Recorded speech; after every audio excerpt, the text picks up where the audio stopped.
Aujourd'hui, on revient sur un moment très marquant du match entre le Kenya et le Cameroun, un match décisif pour les qualifications à la Coupe d'Afrique des Nations. Tout le monde attendait une confrontation serrée, mais ce qui s'est passé dès le début a choqué tout le monde et on va tout vous raconter en détail. Ce vendredi, les deux équipes étaient à égalité avec 4 points chacune.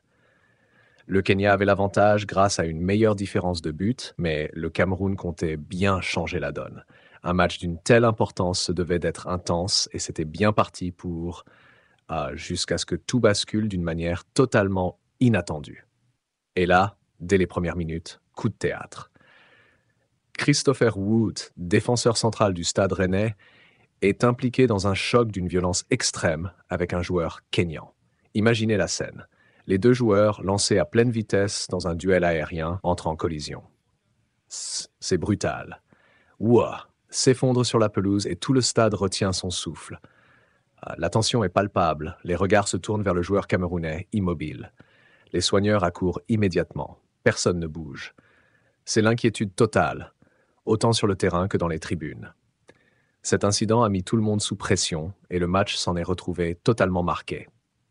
Les deux équipes, conscientes de l'enjeu colossal de cette rencontre, ont continué à se battre sans relâche sur chaque ballon. Malgré le choc initial qui a refroidi l'ambiance, les joueurs ne se sont pas relâchés. Chaque action était menée avec une intensité folle, mais l'image de Wu au sol restait dans toutes les têtes, aussi bien sur le terrain que chez les supporters. Prenons un instant ici pour vous rappeler d'aimer cette vidéo et de vous abonner à la chaîne pour ne rien manquer des prochains épisodes. Vous ne voulez vraiment pas passer à côté. Mais revenons à Wu, le joueur qui compte déjà 17 sélections avec l'équipe nationale camerounaise et a inscrit 2 buts, a suscité une vague d'inquiétude. Immédiatement pris en charge par l'équipe médicale, la gravité du choc a plongé le stade Amadou Ahidjo dans un silence glaçant. On pouvait lire la peur sur les visages des supporters et même des joueurs, notamment cette jeune dame, très inquiète, tout en croisant les doigts. Heureusement, il y a eu une lueur d'espoir quand Wu a été évacué sur une civière. Il semblait encore conscient, ce qui a un peu rassuré tout le monde.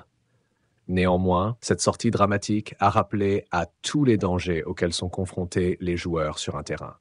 On a beau parler de football, de sport, mais parfois, la santé des joueurs passe avant tout. Au final, le Cameroun s'est quand même imposé au score final de 4-1. Peu après cet incident, les premières nouvelles sur Wu ont commencé à circuler. On a appris qu'il serait conduit à l'hôpital pour passer des examens médicaux plus poussés.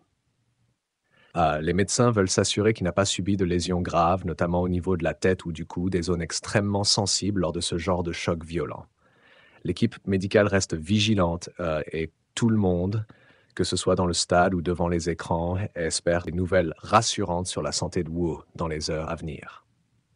Ce genre de situation rappelle les dangers omniprésents dans le football et c'est dans ces moments-là qu'on réalise à quel point la sécurité et la santé des joueurs sont cruciales.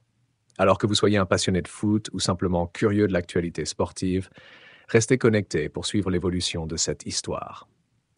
En tout cas, sur les premières images de Christopher Wu, le président de la FECAFOOT, Samuel Eto'o a été aperçu aux cheveux de Christopher à l'hôpital, un très bon geste de soutien envers son joueur.